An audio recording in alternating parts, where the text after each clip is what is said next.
SV news కు స్వాగతం. రైతు డిస్కం పేరుతో ఈ ప్రభుత్వం రైతులను పచ్చిదగా చేస్తుంది. సంచలన వ్యాఖ్యలు చేసిన కల్వకుంట్ల కవిత.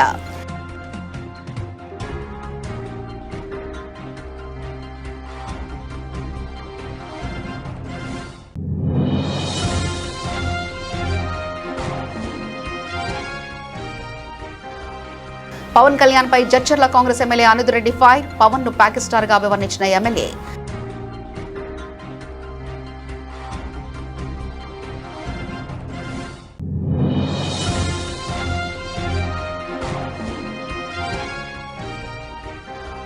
అసలు ఆదాయం లేని డిస్కం సృష్టించి దాని మీద అప్పు ఎలా తెస్తారు? ప్రభుత్వాన్ని ప్రశ్నించిన మాజీ మంత్రి MLA Jagadish Reddy.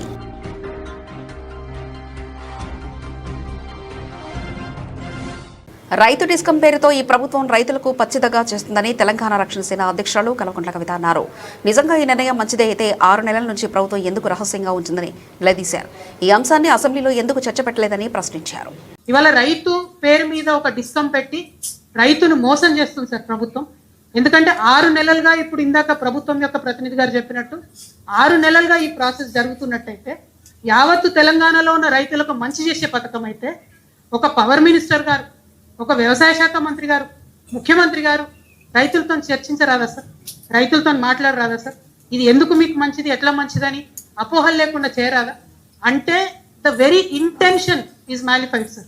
They are going behind the farmers back. అందుకనే సీక్రెట్గా కాయిదాలు ఇవ్వడము, సీక్రెట్గా అప్లికేషన్లు పెట్టుకోవడము. ఒక్కసారి అంటే I will definitely going to the technicalities sir.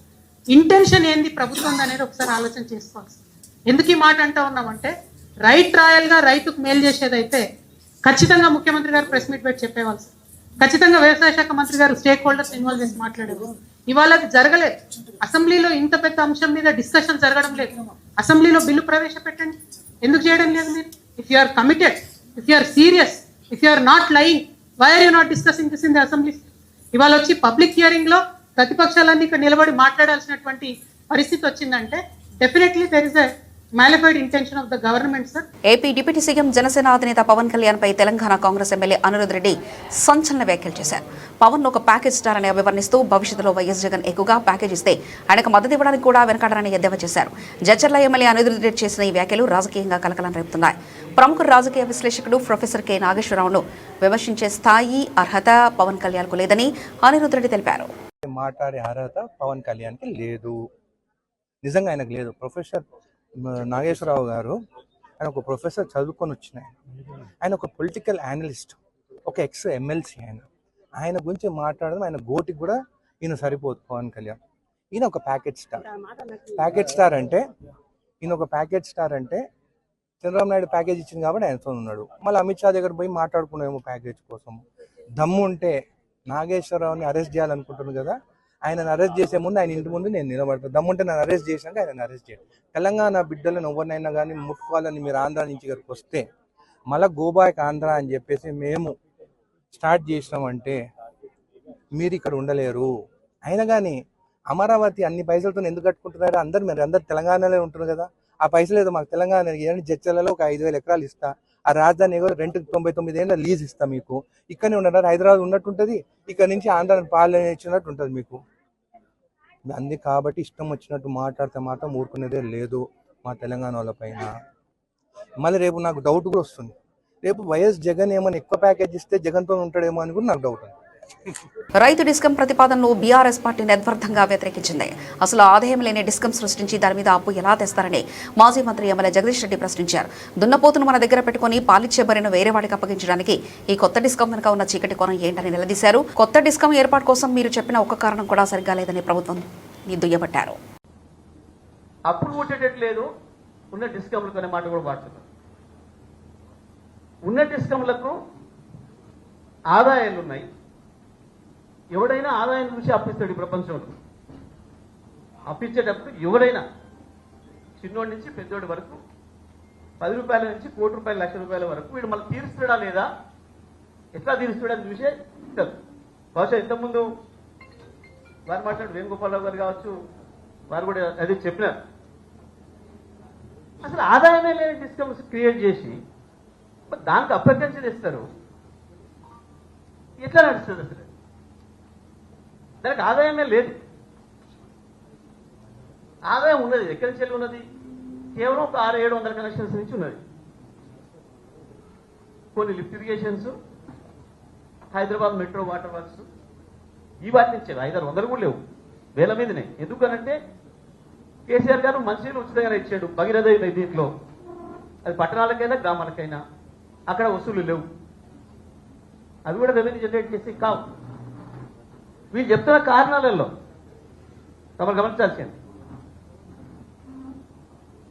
ఖర్చుకు రెవెన్యూ ఆదాయానికి తేడా వస్తుంది బాగా. దానివల్లనే మేము ఇది ఇంకోటి తయారు చేస్తున్నాం అన్నారు. మరి ఆదాయమే లేదు కాడ, ఖర్చే పెట్టాల్సిన కాడ ఇది ఎట్లా నడవాలి? ఎట్లా నడుస్తుంది? మీరు చెప్పే కారణం ఏది కూడా సరైనది కాదు. దీని వెనకాల ఇంకోటి ఏదో చీకటి కోణం ఉన్నది. ఆదాయం వచ్చే వాటిని సపరేట్ చేసి ఏం లేదు సార్, అది ప్రజలకు అర్థమయ్యే భాషను చెప్తా. 2 బర్రెలనేమో వేరే వానికి ఇచ్చి దురపోతును మీ దగ్గర పెట్టుకునే ఉపాయం ఇది, అంత ఏం లేదు. 2 ఆవులేమో వేరే వానికి ఇచ్చి కోడని మీ దగ్గర పెట్టుకునే ఉపాయం. తినేదాన్ని ఖర్చు పెట్టేదాన్ని మీ దగ్గర పెట్టుకొని పాలిచ్చే వాటిని వేరే వాడికి అప్పచెప్పాలి. వాడు కూడా ఒత్తిడి చేస్తున్నాడు అవతల. దాని కొరకు తప్ప ఇది ఇంకేమి లేదు రాసి. అసలు కారణం ఇదిగా. ఇక దాని కొరకు దీని తోక వాలేదు, దానికి గీతలు వాలేవు, దీని కొమ్ములు వాలేవు, ఈ వంకాయ చెప్తున్నారు. రైతులకు అర్థమయ్యే భాషలు చెప్పాలి. ఇంతమించి ఏం లేదు దీంట్లో. ఇక ఏకమైన సందేహాలు ఉన్నాయి. మిత్రులు చాలా మంది మాట్లాడుతూ చెప్పినారు. సాయంత్రం దాకా మాట్లాడలేని సందేహాలు ఉన్నాయి దాంట్లో. ఎందుకంటే ఉద్దేశమే సరైనది కాదు కాబట్టి, దీన్ని క్రియేషన్ చేయడానికి, దీన్ని సృష్టించడానికి ఉద్దేశమే సరైనది కాదు కాబట్టి దానికి సరైన విధానం లేదు. సిరిసిల్ల మున్సిపల్ పరిధిలోని 27వ వార్డు కౌన్సిలర్ కాసర్ల పద్మ పార్థివ దేహానికి బీఆర్ఎస్ వర్కింగ్ ప్రెసిడెంట్ కేటీఆర్ నివాళులర్పించారు. గుండెపోటుతో కాసర్ల పద్మ మరణించారనే వార్త తెలియగానే హుటాహుటిన హైదరాబాద్ నుంచి బయలుదేరి ఆయన సిరిసిల్లకు వచ్చారు. అనంతరం కాసర్ల పద్మ నివాసానికి వెళ్లి నివాళులర్పించారు. ఈ సందర్భంగా కుటుంబ సభ్యులను పరామర్శించి తన ప్రగాఢ సానుభూతి తెలిపారు. అలాగే బీఆర్ఎస్ పార్టీ నాయకులు, కార్యకర్తలు పెద్ద సంఖ్యలో హాజరై కాసర్ల పద్మకు ఘనంగా నివాళులర్పించారు.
ఉపాధి హామీ పథకంలో హాజరు నమోదుకు కొత్తగా తీసుకొచ్చిన ఫేస్ రికగ్నిషన్ సాఫ్ట్వేర్లో లోపాలు బయటపడుతున్నాయి. ఓ కూలీ గుండి చేయించుకొని ఉపాధి పనులకు వెళ్ళగా మొబైల్ సాఫ్ట్వేర్ అతడి ముఖాన్ని గుర్తించకపోవడం ఇప్పుడు చర్చనీయాంశమైంది.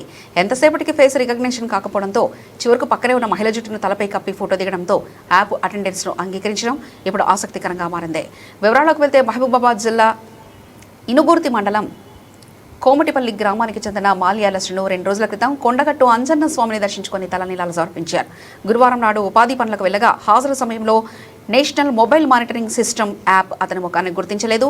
పలుమార్లు ప్రయత్నించిన హాజరు నమోదు కావడంతో చాలా ఇబ్బంది పడ్డారు. దీంతో నల్లటి బొగ్గుతో గడ్డం మీసాలు దిద్దుకుని తలపై వెంట్రుకలున్నట్లు మహిళా జుట్టును పెట్టుకోగా యాప్ గుర్తించింది.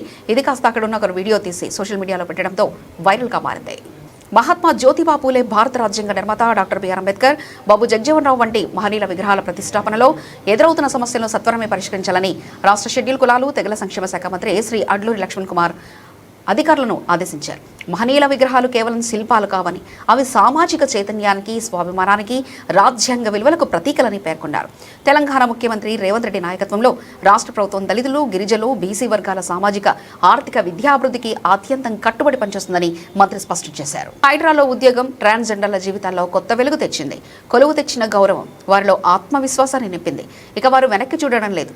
విధులు ఎక్కడైనా సిద్ధమంటూ చెరువులు, నాలాల కబ్జాలను తొలగించడంలో భాగస్వాములవుతున్నారు. పార్కులు, ప్రజా అవసరాలకు ఉద్దేశించిన స్థలాలను కాపాడడంలో ముందుంటున్నారు. మొత్తం 16 మంది ట్రాన్స్జెండర్లకు హైడ్రా అవకాశం కల్పించింది. ఇందులో ట్రాన్స్ ఉమెన్ 11 మంది ఉంటే ట్రాన్స్మెన్లు 5 ఉన్నారు. అక్రమదారులు ఎంతటి వారైనా వెరవకుండా విధులు నిర్వహించి ప్రజా ఆస్తులు కాపాడడంలో భాగస్వామ్యమవుతున్నారు. హైడ్రాలో మాకు దక్కిన ఉద్యోగం కేవలం ఉపాధి మాత్రమే కాదు, మా జీవితాలకు కొత్త గుర్తింపని అంటున్నారు. హైడ్రా యూనిఫామ్ వేసుకోవడం గౌరవంగా భావిస్తున్నామని అంటున్నారు. హైడ్రా ఈగల్ టీమ్గా నామకరణం చేసి విధుల్లో భాగస్వాములను చేయడం ఎంతో సంతోషంగా ఉందని ట్రాన్స్జెండర్లు చెప్తున్నారు. నమస్కారం, నా పేరు గాయత్రి. నేను హైడ్రా డిపార్ట్మెంట్లో పనిచేస్తున్నాను. హైడ్రా డిపార్ట్మెంట్లో ఈగల్ టీంలో వర్క్ చేస్తున్నాను. మాకు తెలంగాణ ప్రభుత్వము, ముఖ్యమంత్రి గారు రేవంత్ రెడ్డి గారు తీసుకున్నందుకు మరియు హైడ్రా డిపార్ట్మెంటు రంగనాథ్ సార్ గారు మాకు సహకరించి మా భిక్షాటన నుండి మాకు తప్పించి మాకు ప్రభుత్వంలో మీకు సమానము, అందరు మనుషులు ఒకటే అని చెప్పేసి తీసుకొని ఉద్యోగం ఇచ్చి హైడ్రా డిపార్ట్మెంట్లో ముఖ్యంగా మాకు ముఖ్య పాత్ర ఇచ్చి ఈగల్ టీంతో అందరితో సమానంగా ఈగల్ టీంగా వర్తించి మమ్మల్ని తీసుకున్నందుకు ముఖ్యంగా ధన్యవాదాలు. మాకు హైడ్రా డిపార్ట్మెంట్లో ఎలాంటి లోటుపాట్లు లేకుండా రంగనాథ్ సార్ గారు మాకు చూసుకుంటున్నారు. ప్లస్ మళ్ళా ఇక్కడ ఉన్నందుకు మాకు ఎంతో సంతోషంగా ఉంది. ఎందుకంటే ప్రభుత్వ భూములు ఎన్నో కబ్జాలకు గురవుతున్న రోజుల్లో, ఇలాంటి రోజుల్లో హైదరాబాద్ అనేది చాలా ముఖ్య నగరము. ముఖ్య నగరంలో ఎన్నో వరదలు, మీకు ఇంతకుముందు వరదలు వచ్చిన సందర్భాలు ఎన్నో తెలుసు. ఆ వరదలతో పాటు వాళ్ళు కొట్టుకుపోయిన జనాలు కూడా తెలుసు, ఇండ్లు కూడా కొట్టుకుపోయినాయి చాలా వరకు. అలాంటి హైదరాబాద్ నగరంలో ఇలాంటి హైడ్రా డిపార్ట్మెంటు వర్క్ చేస్తున్నందుకు మాకు ఎంతో సంతోషంగా ఉంది. ఎందుకంటే భూములను రక్షించడమే కాకుండా లేక్లను, మళ్ళా చెరువులను, తర్వాత కాలువలను అన్నిటినీ రక్షిస్తూ వాళ్ళ సౌకర్యవంతంగా చేస్తున్నందుకు మాకెంతో ధన్యవాదాలు తెలుపుకుంటున్నాం. ముఖ్యమంత్రి గారికి ముఖ్యంగా ధన్యవాదాలు తెలుపుకుంటున్నాం. అందరికీ నమస్కారం. నా పేరు తాన్సీరాయ్. నేను ఈరోజు హైడ్రా డిపార్ట్మెంట్లో వర్క్ చేస్తున్నాను. అండ్ మా వర్క్ వచ్చేసి మేము డెమోలిషన్స్లో కూడా మా డిపార్ట్మెంట్కి మా యొక్క సహకారం అందిస్తూ మేము ప్రభుత్వ ఆస్తుల్ని కాపాడడానికి మేము ఒక భాగంగా ఉన్నాము. అండ్ మాకు ఈ ఆపర్చునిటీ ఇచ్చినందుకు ప్రభుత్వానికి, రేవంత్ రెడ్డి సార్కి, మన అడ్మిన్ సార్కి, మన రంగనాథ్ సార్కి చాలా థ్యాంక్స్. అండ్ దట్టు మేము చాలా ప్రౌడ్గా ఫీల్ అవుతున్నాం. ఈరోజు మేము ఎన్నో ప్రాబ్లమ్స్ ఫేస్ చేసి, ఎన్నో కష్టాల నుంచి బయట భిక్షాటన చేసుకుంటూ, ఇంకా వేరే వర్క్స్ చేసుకుంటూ ఈరోజు మేము ఒక ఎంప్లాయీగా నుంచున్నామంటే మాకు చాలా ప్రౌడ్గా ఉంది. అండ్ చాలా చాలా థ్యాంక్స్ చెప్పుకుంటున్నా ప్రభుత్వానికి. Revanth Reddy sir, thank you. అందరికీ నమస్కారం. నా పేరు రుచిత. నేను ఒక ట్రాన్స్ ఉమెన్ని. నేను హైడ్రా డిపార్ట్మెంట్ ఈగల్ టీంలో ఒక మెంబర్గా వర్క్ చేస్తున్నాను. మేము ఈరోజు హైడ్రా డిపార్ట్మెంట్లో ఒక భాగంగా ప్రభుత్వ ఆస్తులను సంరక్షించడంలో ప్రభుత్వానికి వెన్నంటూ ఉంటూ హైడ్రా డిపార్ట్మెంట్కి సహకారంగా మేము ఉంటూ పనిచేస్తున్నందుకు మాకు చాలా అంటే చాలా సంతోషంగా ఉంది. ప్రభుత్వంలో మేము ఒక భాగంగా హైడ్రా డిపార్ట్మెంట్కి సహకారాలు అందిస్తూ మా వంతు సాయం మేము చేస్తూ మాకంటూ ఒక స్థాయిని రూపొందించుకొని సమాజంతో పాటు మేము నడుస్తున్నందుకు మాకు చాలా అంటే చాలా సంతోషంగా ఉంది. ప్రభుత్వ ఆస్తులను, ప్రకృతి ఆస్తులను, చెరువులను రక్షించడంలో మా వంతు పాత్ర మేము పోషిస్తున్నాము డిపార్ట్మెంట్కి. అలాగే మాతో పాటు ఉన్న టీం మెంబర్స్ కూడా మేమందరం కలిసి పనిచేస్తున్నందుకు చాలా అంటే చాలా సంతోషంగా ఉంది. భారతీయ జనతా పార్టీ సేవా త్యాగం, మాతృమూర్తి పట్ల నిస్వార్థ సేవ అనే ఆదర్శాలపై నిర్మితమైన పార్టీ అని బీజేపీ రాష్ట్ర అధ్యక్షుడు రామచంద్రరావు అన్నారు. ఒకప్పుడు పార్లమెంట్లో బీజేపీకి కేవలం 2 సీట్లు మాత్రమే ఉన్న కాలం కూడా ఉందని, గ్రామాన సైకిళ్లపై తిరుగుతూ సభ్యత్వాలు నమోదు చేయడం, సంస్థలను క్షేత్రస్థాయి నుంచి బలోపేతం చేయడం వంటి జ్ఞాపకాలు నేటికి మా కళ్ల ముందు కదలాడుతున్నాయని అన్నారు. ఈ యొక్క కార్యక్రమం అవుతుందో ఇది ఒక కేవలం మన నాయకులకు శిక్షణ బోధన కోసం ఉన్నటువంటి ఒక కార్యక్రమం. ఇది ఒక 12 అంశాల పైన మనకు కొన్ని అవగాహన కలిగించేటటువంటి ఒక కార్యక్రమం. ఇది ప్రకాష్ రెడ్డి లాంటి సీనియర్ నాయకులు జిల్లాలన్నీ తిరిగి పార్టీ సిద్ధాంతం చెప్తా ఉన్నారు, పార్టీ కార్య పద్ధతులు చెప్తా ఉన్నారు.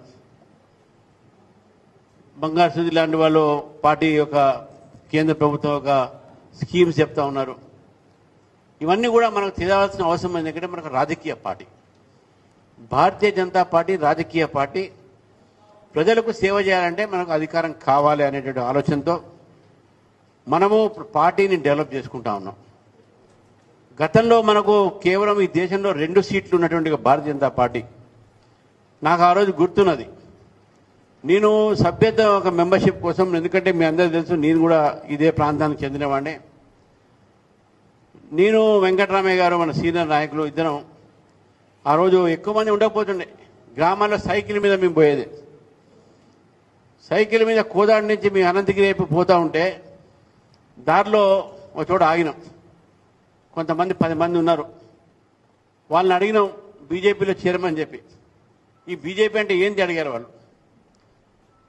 మీ సింబల్ ఏంది అన్నారు, అంటే మీ గుర్తు ఏంది అన్నారు. ఇట్లా కమలం గుర్తు.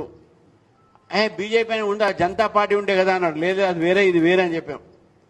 అప్పుడు ఆయన చెప్పాడు వాజ్పేయి గారి పార్టీ అన్నారు వాళ్ళు. వాజ్పేయి గారు తెలుసు కానీ జనతా పార్టీ తెలుసు కానీ బీజేపీ తెలియదు. అప్పుడు వాళ్ళని చెప్పి ఊళ్ళోకి పోతే మమ్మల్ని చూసి నవ్వేవాళ్ళు, ఎక్కడ బీజేపీ, ఉత్తర భారత పార్టీ అనేది. కానీ ఈరోజు అంటే ఆ రోజు కష్టపడినటువంటి కార్యకర్త వెంకటరామయ్య గారు లాంటి అట్లా చాలామంది కార్యకర్తలు ఏది ఆశించకుండా గ్రామాలకు తిరిగి ఆ రోజు పార్టీ యొక్క సిద్ధాంతాన్ని, పార్టీ సభ్యతాన్ని పెంచిన తర్వాత ఈరోజు పార్టీ పరిస్థితి ఎట్లా ఉందంటే దాదాపు ఒక 3 రాష్ట్రాలు తప్ప మిగతా రాష్ట్రాలన్నీ కూడా బీజేపీ ఎన్డీఏ ప్రభుత్వాలు ఉన్నాయి. ఈరోజు దక్షిణాది కూడా పాండిచేరిలో మన ప్రభుత్వం ఉన్నది. కేరళలో కూడా మనం 3 ఎమ్మెల్యే సీట్లు గెలిచినాం. మనం ఆంధ్రప్రదేశ్లో ఎన్డీఏ ప్రభుత్వం మనది ఉన్నది, బీజేపీ కూడా దాంట్లో భాగం. తెలంగాణలో కూడా మనకు 8 ఎమ్మెల్యేలు, 7 ఎమ్మెల్యేలు, 8 మంది ఎంపీలు, 3 ఎమ్మెల్సీలు మనకు ఉన్నారు. అయితే ఈ యొక్క ఏదైతే ప్రగతి భారతీయ జనతా పార్టీ సాధించిందో దీని వెనక కార్యకర్తల కష్టము, కార్యకర్తల రక్తము, కార్యకర్తల త్యాగము ఉందనే విషయాన్ని మనం గుర్తుపెట్టుకోవాలి.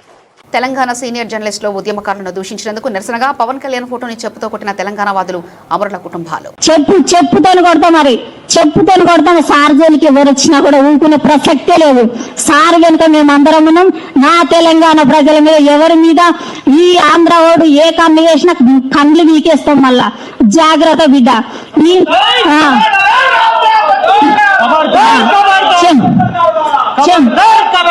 చెప్పుతోని కొట్టడం జరుగుతుంది, ఖచ్చితంగా చెప్పుతోని కొట్టడం జరుగుతుంది. నా తెలంగాణ ప్రజల మీదకి వచ్చినా, నా తెలంగాణ వచ్చినా జరుగుతుంది ఖచ్చితంగా.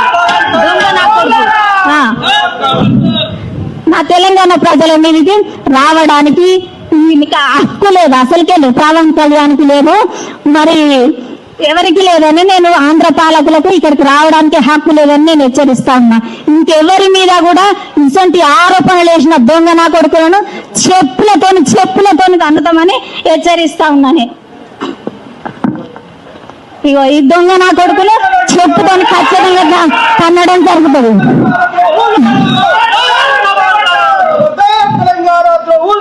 ముఖ్యమంత్రి రేవంత్ రెడ్డి ప్రైవేట్ విద్యా సంస్థలు ఫీజు నియంత్రణ చర్యలు తీసుకోవాలని టీఆర్ఎస్ నాయకురాలు నిషాలెనిన్ అన్నారు. అలాగే ప్రభుత్వ పాఠశాలలు దయనీయ స్థితిలో ఉన్నాయని, వెంటనే ప్రభుత్వ పాఠశాలల అభివృద్ధిపై ప్రత్యేక శ్రద్ధ పెట్టాలని డిమాండ్ చేశారు. జై తెలంగాణ. తెలంగాణ రాష్ట్రంలో ఈరోజు విద్యా వ్యవస్థను చూసుకున్నట్టయితే ఎంత కుటిలమైన పరిస్థితికి ఇది చేజారింది అనేది మనం అర్థం చేసుకోవచ్చు. ప్రీ ప్రైమరీ స్కూళ్లను తీసుకొచ్చే క్రమంలో అంగన్వాడీలకు ఎట్లా కూడా ఇబ్బంది కావద్దని మేము డిమాండ్ చేస్తూ ఉన్నాము. ప్రీ ప్రైమరీ స్కూళ్లను కానీ అంగన్వాడీలకు కానీ ఈ రెండింటికి ఉన్నటువంటి తేడా ఏందనేది మీరు ఫస్ట్ స్పష్టంగా ప్రజలకు తెలియజేస్తే దాన్ని బట్టి విద్యా వ్యవస్థలో ఎటువంటి మార్పులు వస్తున్నాయనేది కూడా మేము చూసుకోవచ్చు. ఇవన్నీ పక్కకు పెడితే విద్యా విధానంలో ప్రభుత్వం ఎంత నిర్లక్ష్యంగా ఉంది అనంటే, ఇటు గురుకులాలలో చూసుకున్నట్టయితే సీట్ల భర్తీ కానీ టీచర్ల భర్తీ కానీ ఇంతవరకు కూడా మీరు ఎటువంటివి కూడా అమలు చేయలేదు, మీరు ఎటువంటి హామీలు కూడా ఇవ్వలేదు. గవర్నమెంట్ స్కూళ్ళల్లో చూసుకున్నట్టయితే టీచర్స్ కూడా సరిగా లేరు. విద్యా విధానంలో స్టూడెంట్స్ ఎంత ఇబ్బంది పడుతున్నారు అనేది మనం ప్రజెంట్ చూసుకున్నట్టయితే చాలా దారుణమైన పరిస్థితులు ఉంటుంది. వచ్చే నెలలో కూడా స్కూల్స్ ఓపెన్ అవుతున్నాయి. దాన్ని బట్టి ఫీజుల విషయం వెంటనే ఎంత ఫీజు నియంత్రణ చేస్తున్నాం అనేది కూడా విద్యార్థుల తల్లిదండ్రులకు హామీ ఇస్తే వాళ్ళ మనసు నిమ్మలమయ్యి వాళ్ళు కూడా ప్రభుత్వ పాఠశాలలో కానీ ప్రైవేట్ పాఠశాలలో కానీ వారికి భారం పడకుండా తెలంగాణ విద్యా విధానములో మార్పులు వస్తే బాగుంటుందని చూసుకుంటాం. తెలంగాణ రాష్ట్రం మనం సాధించుకునే క్రమంలో టీడీపీ పార్టీని బట్టలు తీసి మనము బహిరంగంగా ఆంధ్రప్రదేశ్ రాష్ట్రం తెలంగాణ రాష్ట్రం నుంచి మనం పంపించినాము. అటువంటి క్రమంలో జోస్నా అనే ఒక టీడీపీ నాయకురాలు మాట్లాడుతుంది ఏమని, తెలంగాణ రాష్ట్రం దౌర్భాగ్య స్థితిలో ఉంది అని అంటున్నారు. తెలంగాణ రాష్ట్రం నుంచి మిమ్మల్ని తరిమి కొట్టిన తర్వాతనే మీరు ఈరోజు ఆంధ్ర రాష్ట్రంలో టీడీపీని అవతరించుకొని మీరు ఒక విద్యా విధానంలో మార్పులు వచ్చినాయి, మాకు లోకేష్ గారు ఉన్నారు అని అంటున్నారు. మీ ఆంధ్రప్రదేశ్లో విద్యా విధానంలో ఎంత మార్పులు ఉన్నాయి మీకు ఒక చిన్న ఎగ్జాంపుల్ చెప్తున్నట్టు టీడీపీ ప్రభుత్వానికి ఆంధ్రప్రదేశ్లో ఉన్నటువంటి విద్యార్థులు కానీ యువత కానీ ఎక్కువ వైపు మొగ్గు చూపేది తెలంగాణ రాష్ట్రం వైపే చూస్తున్నారు. అక్కడ విద్యా వ్యవస్థ సరిగా లేక ఈరోజు మీ విద్యార్థులంతా ఈరోజు హైదరాబాద్ కానీ తెలంగాణ రాష్ట్రంలో ఉన్నటువంటి మెయిన్ క్యాంపస్లలో కూడా ఎక్కువ శాతం మీ విద్యార్థులే ఉన్నారు. అది మీరు గమనించాలి. మాట్లాడే ముందు ఆంధ్రప్రదేశ్లో ఉన్నటువంటి నాయకులకు కొంచెం సోయి ఉండాలని మాట్లాడతా. ఇంకొక ఆయన బక్కర్ నరసింహులని ఆయన మాట్లాడతారు, తెలంగాణ అనే పదం డిక్షనరీలో లేదని అని అంటున్నారు. మేము చేసిన ఉద్యమం తెలియదా? మేము చేసిన ఆత్మ బలిదానాలు, ఎంతమంది విద్యార్థులు ఆత్మ బలిదానాలు చేసుకుంటే ఈరోజు తెలంగాణ వచ్చింది. అటువంటి తెలంగాణ రాష్ట్రాన్ని ఈరోజు మీరు తక్కువ చేసి మాట్లాడితే మరి ఖబర్దార్ చెప్తున్నా టీడీపీ ప్రభుత్వానికి కానీ టీడీపీ నాయకులకు కానీ, తెలంగాణ రాష్ట్రం మేమందరము సాధించుకున్నాము, ఉద్యమం చేసినాము, కొన్ని కోట్ల గొంతుకలను కూడా మేమంతా ఏకం చేసి ఈరోజు మేము మాట్లాడుతున్నాము.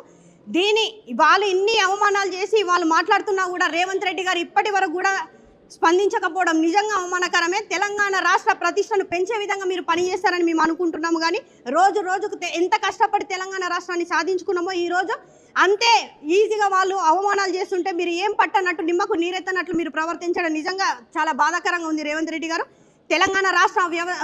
తెలంగాణ రాష్ట్ర వ్యవస్థలో ఉన్నటువంటి విద్యా విధానంలో మీరు తప్పకుండా మార్పులు తీసుకొచ్చి విద్యార్థుల తల్లిదండ్రులకు కానీ మీరు ఒక ధైర్యాన్ని చెప్పి ప్రభుత్వ విద్యా విధానంపై మీరు దృష్టి పెడతారని మేము డిమాండ్ చేస్తున్నాం. Thank you. ఏలూరు జిల్లా నూజివీడు మండలం పల్లెర్లముడిలో గురువారం లభ్యమైన మృతదేహం వట్లూరు శివారుసారి పురానికి చెందిన వైశాలిదిగా 34 సంవత్సరాలు గుర్తించినట్లు ఏలూరు డీఎస్పీ పి శ్రవణ్ కుమార్ తెలిపారు. సౌరీపురానికి చెందిన ఫ్రాన్సిస్ సౌరీ మహిళలను నమ్మించి పథకం ప్రకారం హత్య చేసినట్లు ప్రాథమిక విచారణలో తేలిందని ఆయన వెల్లడించారు. ఈ ఘటనపై పోలీసులు లోతైన విచారణ జరుపుతున్నట్లు డీఎస్పీ స్పష్టం చేశారు. పూర్వ పరిస్థితిని క్లుప్తంగా దర్యాప్తు చేసి దీనికి సహకరించిన వారు ఎవరు, దీన్ని ఎలా చేశారు అనే విషయాన్ని త్వరలో తెలియజేస్తామని ఏలూరు డీఎస్పీ మీడియాకు వివరాలు తెలిపారు. కింద కేసు రిజిస్టర్ చేయడం జరిగింది.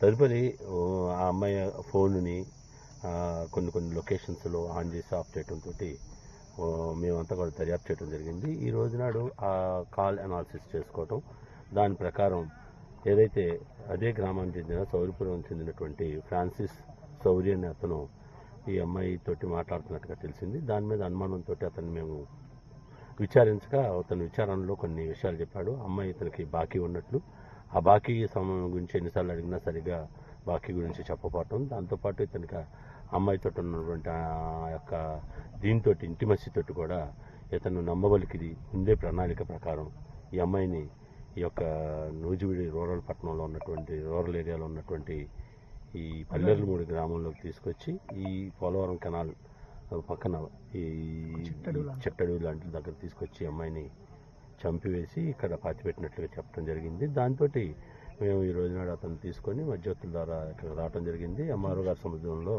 ఈ పాతిపెట్టిన ఏరియాని ఎగ్జిబిషన్ చేసి బాడీని తీసి ఐడెంటిఫై చేశాము. అయితే ఇంకా దర్యాప్తులో అనేక విషయాలు, ఇతను ఎలా చేశాడు ఏంటి అన్నీ కూడా, దేనికోసం చేశాడు, ఎలా చేశాడు అనే విషయాలు అన్నీ కూడా త్వరలో దర్యాప్తు అనంతరం మీకు వివరాలు చెప్తాం. జగిత్యాల జిల్లా కోరుట్ల పట్టణంలో ఉద్రిక్త పరిస్థితులు నెలకొన్నాయి. కోరుట్ల నంది చౌరస్తా వద్ద గల లక్ష్మీనారాయణ టెంపుల్ ముందు గల ప్రధాన రహదారిపై గుర్తు తెలియని వ్యక్తులు టాటా ఏసీ వాహనంలో వచ్చి ఎద్దు మాంసం ఎముకలను పడేయడంలో స్థానికులు ఆగ్రహం వ్యక్తం చేశారు.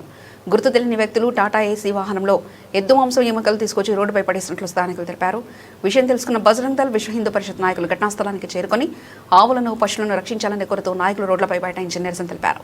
ఇలాంటి చర్యలకు పాల్పడుతున్న వారిని వెంటనే గుర్తించి బాధ్యులపై కఠిన చర్యలు తీసుకోవాలని డిమాండ్ చేశారు. ఘటనపై సమాచారం అందుకున్న పోలీసులు వెంటనే అక్కడికి చేరుకుని ఉద్రిక్త పరిస్థితులు ఎత్తకుండా భారీ పోలీసు బందోబస్తు ఏర్పాటు చేశారు. ఘటనపై కేసు నమోదు చేసి దర్యాప్తు చేస్తున్నామని కోరుట్ల సీఐ లక్ష్మీనారాయణ తెలిపారు.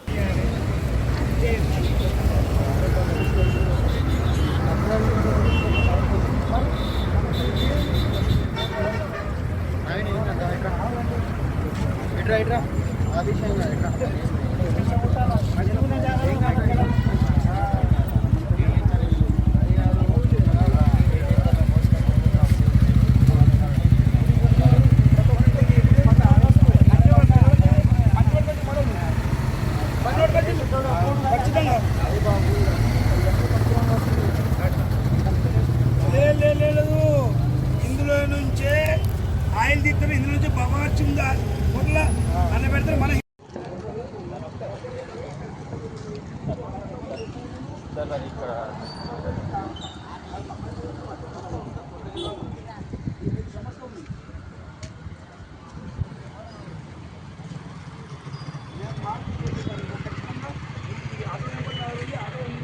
ఖచ్చితంగా సీరియస్గా అన్ని కేజీస్ అనుకో మాకు కావాల్సిన రూపాయలు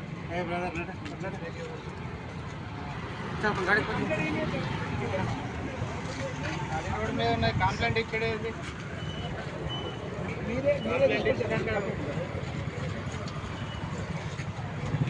మీకు ఖచ్చితంగా ఆటో నెంబర్ పంపిస్తా, ఆటో కూడా బిల్ పంపిస్తా.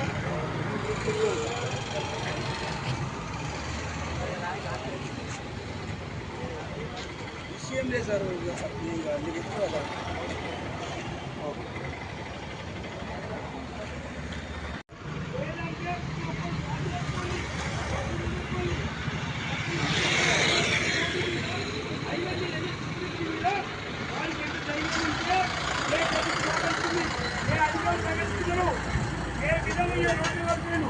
ప్రతి హిందువు కూడా ఎవరి మీద మన కోపం కాదు, ఎవరి మీద ప్రతి హిందూ స్పందించాలి.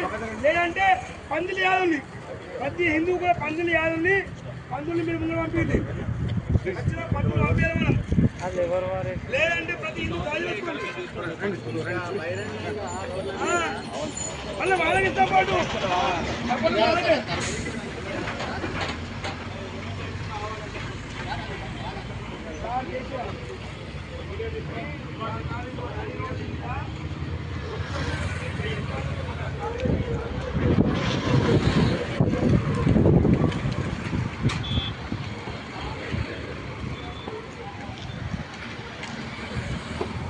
బులెటిన్ ముగించే ముందు హెడ్లైన్స్ మరోసారి చూద్దాం.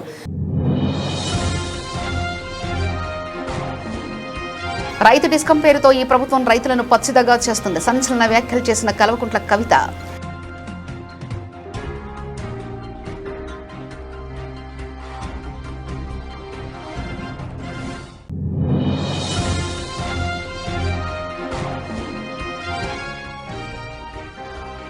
పవన్ కళ్యాణ్ పై జడ్చర్ల కాంగ్రెస్ ఎమ్మెల్యే అనిరుద్ధరెడ్డి ఫైర్. పవన్ ను ప్యాకేజ్ స్టార్ గా వివరించిన ఎమ్మెల్యే.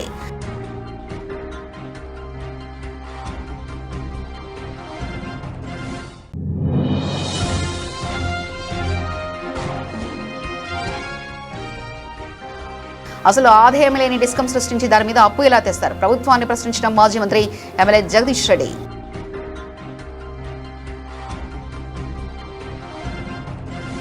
ఇవి ఇప్పటివరకున్న అప్డేట్స్. మరో బులెటిన్లో మళ్ళీ కలుసుకుందాం. అంతవరకు సెలవు. నమస్కారం.